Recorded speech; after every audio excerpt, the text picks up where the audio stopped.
The ongoing conflict in eastern Ukraine, particularly in the Donbas region, has been a major concern. Ukrainian forces have continued to clash with separatist groups supported by Russia. Peace negotiations involving Ukraine, Russia, and international mediators have been intermittent but have not led to a comprehensive resolution.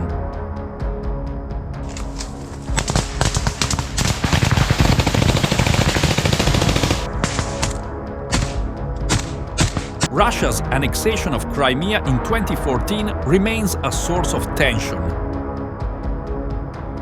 The international community, including the United Nations and Western countries, does not recognize Russia's claim to Crimea.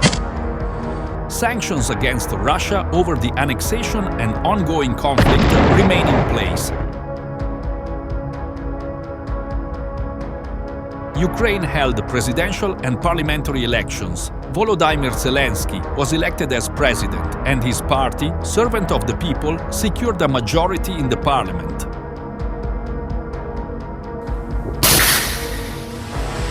These elections marked a significant change in Ukrainian politics and raised hopes for reforms and anti-corruption measures.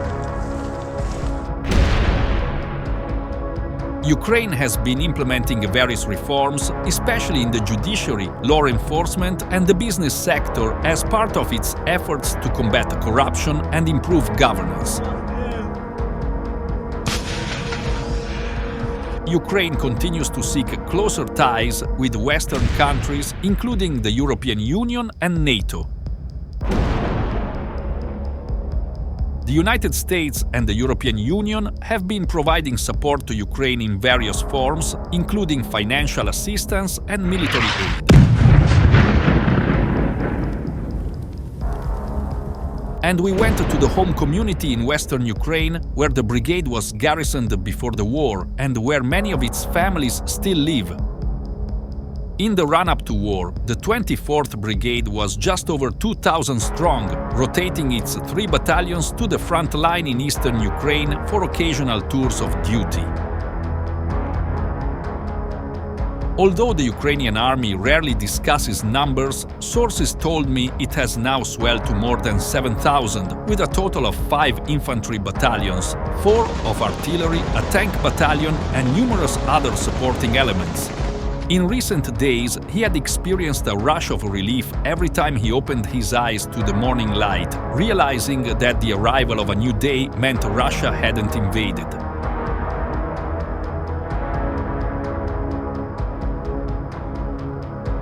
This wasn't the limited invasion, isolated to the country's east, that many top Ukrainian officials had been expecting.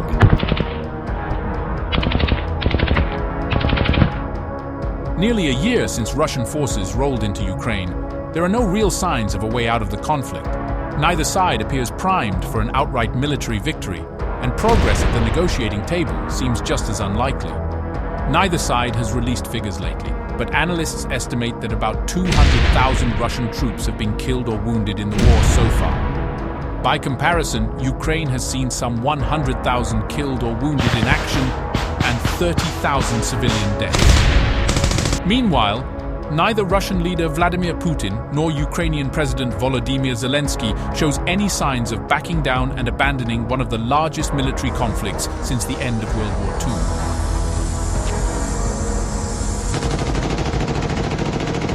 For the civilians caught in the crossfire, that means the bloodshed and suffering brought on by the war has no discernible end. Animosity between Russia and Ukraine could sustain this conflict for a long time, says Samuel Churup, a senior political scientist at the Rand Corps. Within days of its initial assault 1 year ago this Friday, Russia's apparent strategy of a swift capture of Kyiv and toppling of Zelensky's government came face to face with an inconvenient reality.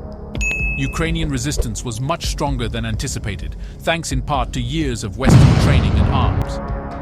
Moscow's forces were unequal to the task. A 40-mile-long stalled Russian convoy along a main highway leading into the capital became symbolic of the Kremlin's military failure.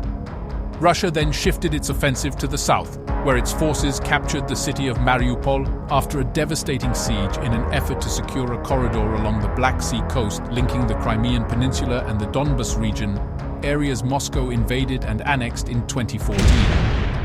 By late summer and into the fall, however, Ukrainian forces had struck back in a dramatic counteroffensive, routing Russian forces from parts of the south and east and liberating the key city of Kherson.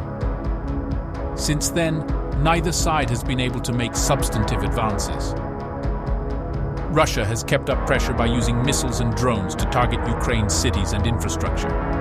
It has also engaged in a months-long campaign to capture the eastern city of Bakhmut, but that has made little difference on the tactical map. Last week, NATO Secretary General Jens Stoltenberg said that an anticipated Russian spring offensive had already begun.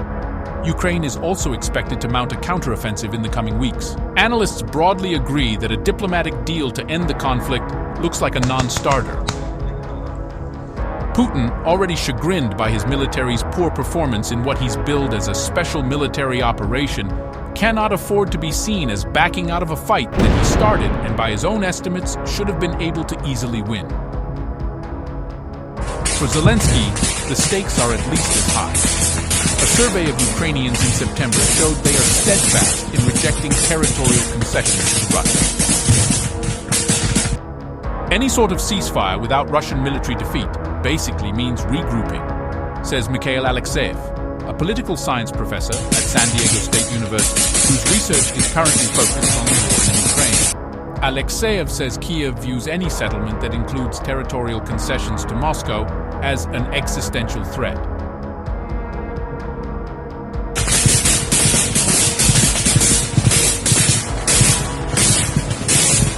Please remember that the situation in Ukraine can change rapidly, so I recommend consulting up-to-date news sources for the latest developments and news stories on Ukraine.